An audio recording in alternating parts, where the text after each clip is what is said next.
the founder of EcoRigs.org. We are trying to save these offshore oil and gas platforms for sustainable fisheries. I was inspecting the oil and gas platforms. We were looking at the invertebrates that attach to the structure, and we were thinking we were going to see a bunch of oil all over these corals and mollusk and sponge. And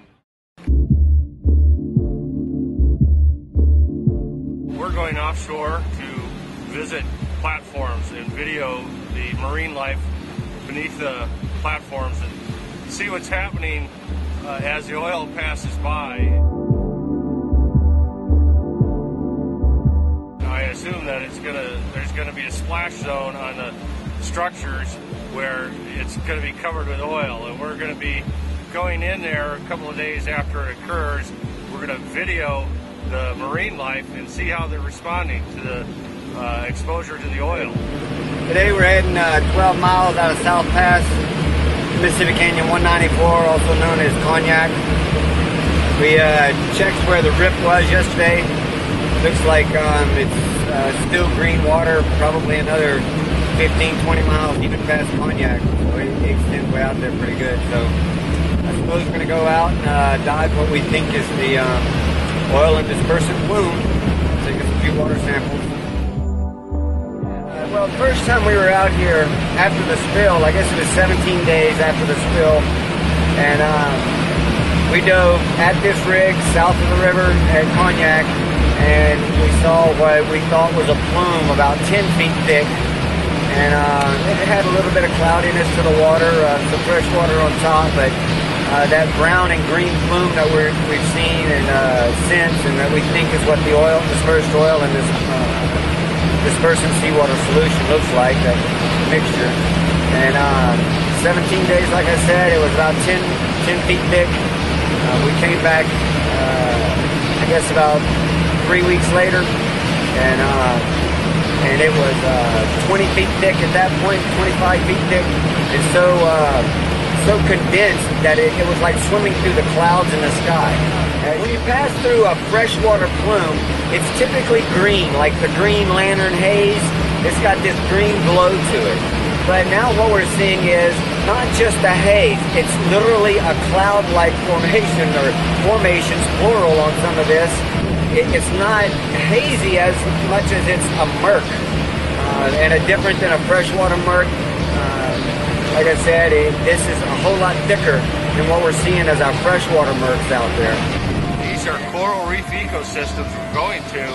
The offshore platforms are the only hard substrate in this area, dominated by sediments from Mississippi and other tributaries.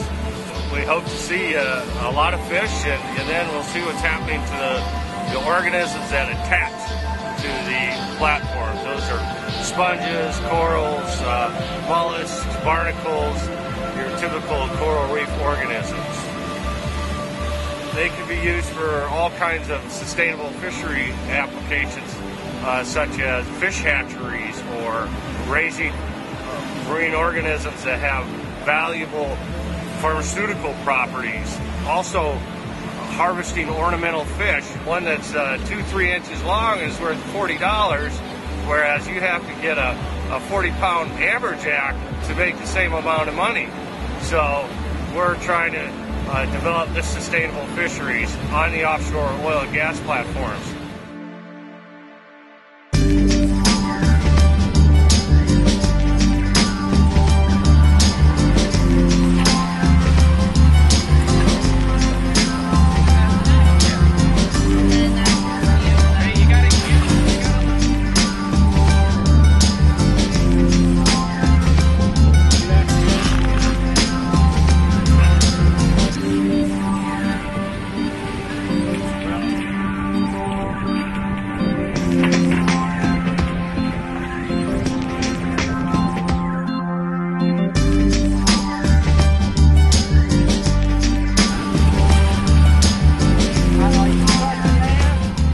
Right now they're cutting the fish open to examine the liver.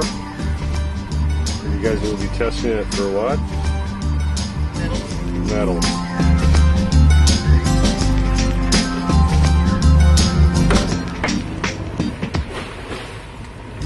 Oh, look at that. Gorgeous. Hold them up again. Kiss them. That's what I like to see. Look at this. You got oil in there? Yeah, it looks like I it. tell you, they look good inside. God, that is just pure oil. Okay, will you please explain that again, that we're finding? This looks like oil deposit inside. It's inside the actual digestive system. Appears to be collecting in the digestive system of this oyster.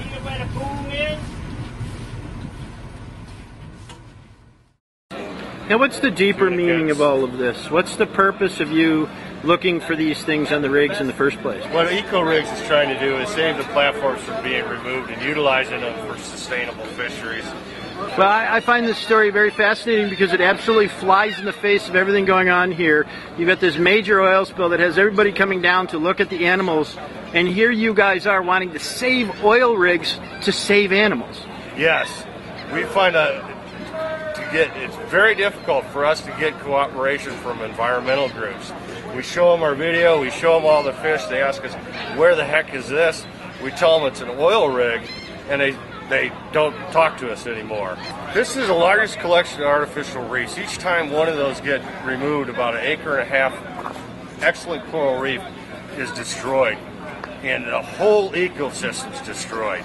So, and there's 4,000 in federal waters, and there's 2,000 in state waters. It's the largest collection of artificial reefs in the world.